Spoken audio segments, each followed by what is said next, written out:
Our final speaker tonight is Stephen Houghton, Statewide Bushfire Consulting. Welcome, Stephen, and over to you.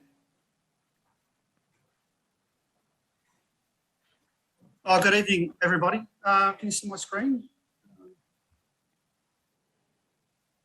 Sure can, thanks. Okay. Look, tonight I'm not going to go over the same material as Nigel and Chris.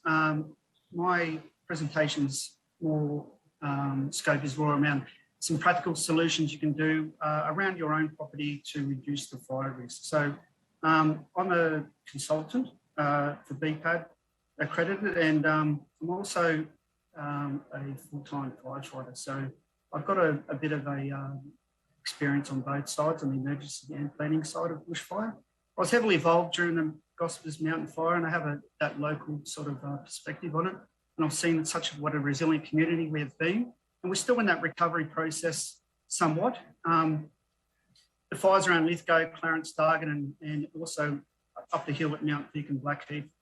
I was witness to a lot of the fire activity in those areas. And I have a good perspective on good and poor home maintenance practices and how that affected our ability to defend those properties during the fires.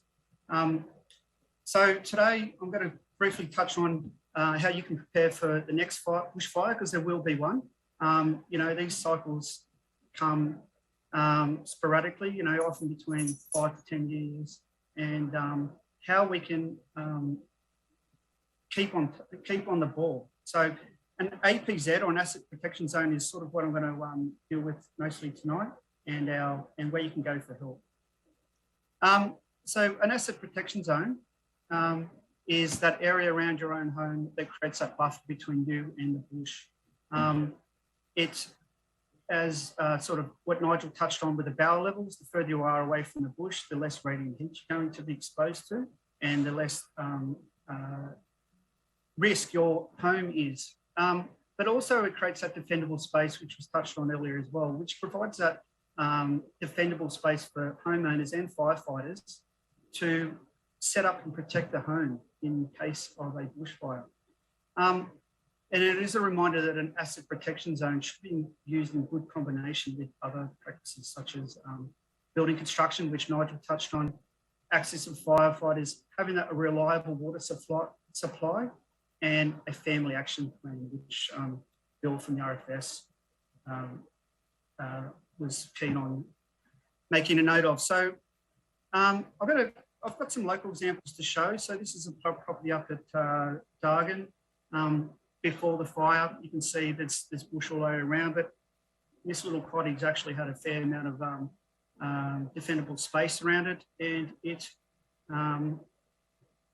post-fire, you had a little mobile home there. It actually survived the passage of fire. You can see that the fire's burnt right up to the edge of the property there.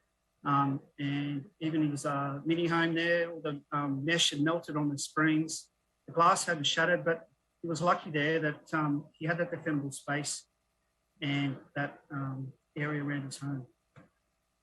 So an APZ, a well-designed APZ will assist in creating that buffer between you and the bush, so direct flame and damage from radiant heat, which Nigel talked about, and ember attack. So this is what most of us that don't live right on the bush are going to be more concerned about. So that ember attack, igniting this material around your home, and how we can protect ourselves from that. So this is an example of a bushfire attack level assessment I've done. I think that's in Wentworth Falls. So you can see as you go back from the bush, the radiant heat drops off towards the home, and that's where we calculate the bowers based on slope and separation and the type of vegetation.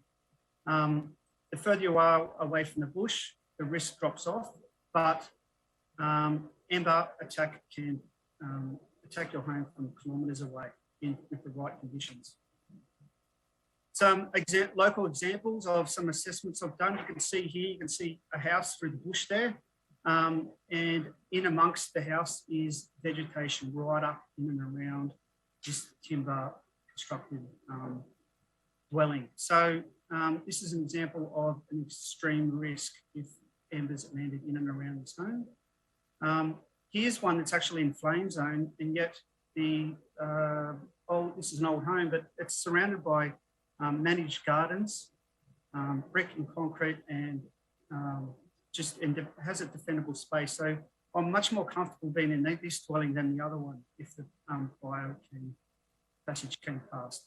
And defendable space is part of that APZ. Here's another flame zone house in our area.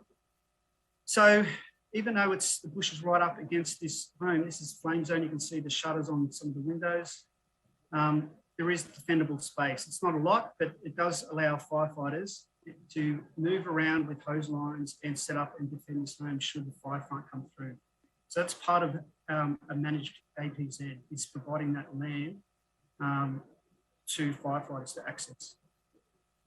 Here's another property in Mount Vic, and these are neighbours next door to each other. You can see the one on the left is a well-managed open area leading up to the building, and the one on the right has bush grown right up underneath a timber cottage. I know which one I would be preferred to be in if the fire came through. Now, even so, these are extreme examples. This is another one in Medlow Bath. So we've got bush growing right up to the rear boundary and in and around the home. So these are very high risk ones, and I've just shown these as examples. Most of us hopefully aren't in that sort of dealing with that sort of lifestyle. So ember attacks is more what I want to focus on tonight. So we don't all live on the bushfire interface. We have to understand that ember attack can attack from kilometres away with the right wind. Relatively inexpensive landscaping solutions can help maintain our home, and Chris touched on some of the gardening ideas that you can implement. It's all about developing good habits and being vigilant and remembering that bushfires do come back. Some of the ember attacks are examples. So these are some homes that have good and bad things. So this is a lovely, well-kept cottage, and by and large, it's has an established asset protection zone, and yet there are some practices here, again, harking back to what Chris mentioned, with gardens growing up right up underneath windows that probably would shutter if those gardens caught light. And another one here, similarly, with vegetation growing in and up against the cladding in the windows. So this is sort of situations we want to avoid if ember attack falls in and around our homes. And our LGA, our local government area, contains a lot of grassland. These are common assessments that I do. So we understand, going back to what Bill's talking about, the main thing with this fire season would be grassland curing with the long grass, and grassland fires are very, very fast, and we need to prepare for those. So having that asset protection zone, which generally is a short grassland that is known very short, under 10 centimetres, having a static water supply for firefighters to utilise if they arrive, and having turning circles implemented for firefight trucks to set up and defend your home should they need to. So look, practical measures we can do around the home, keeping our gutters clean from debris. I mean, a lot of fires that develop in the roof space are caused from gutters being overwhelmed by debris and leaf litter. So that's a big one. Trim overhanging branches and shrubs over the building, over your house. Maintaining grass heights below 10 centimetres.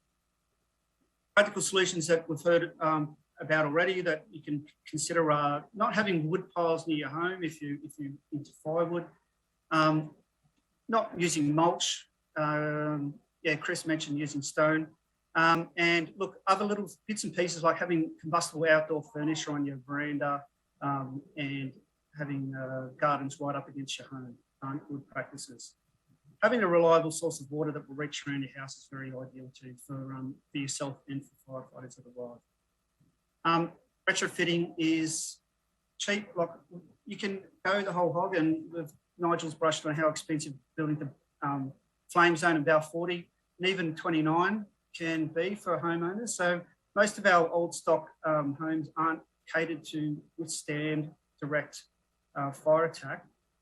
However, when we're dealing with ember attack, we can have implement some of these affordable measures, such as sealing gaps around the home, like where around your eaves, windows, doors, and under the house. Metal fly screens on the windows and vents. These are relatively cheap upgrades you can put around your windows. And if they're metal and 2mm aperture, you should not have embers entering your home. Draft excluders under doors and garage doors stop embers getting in, keeping those garden beds away from your house. Colorbond fencing over timber. So timber fencing can bring your fire closer to your home, being combustible.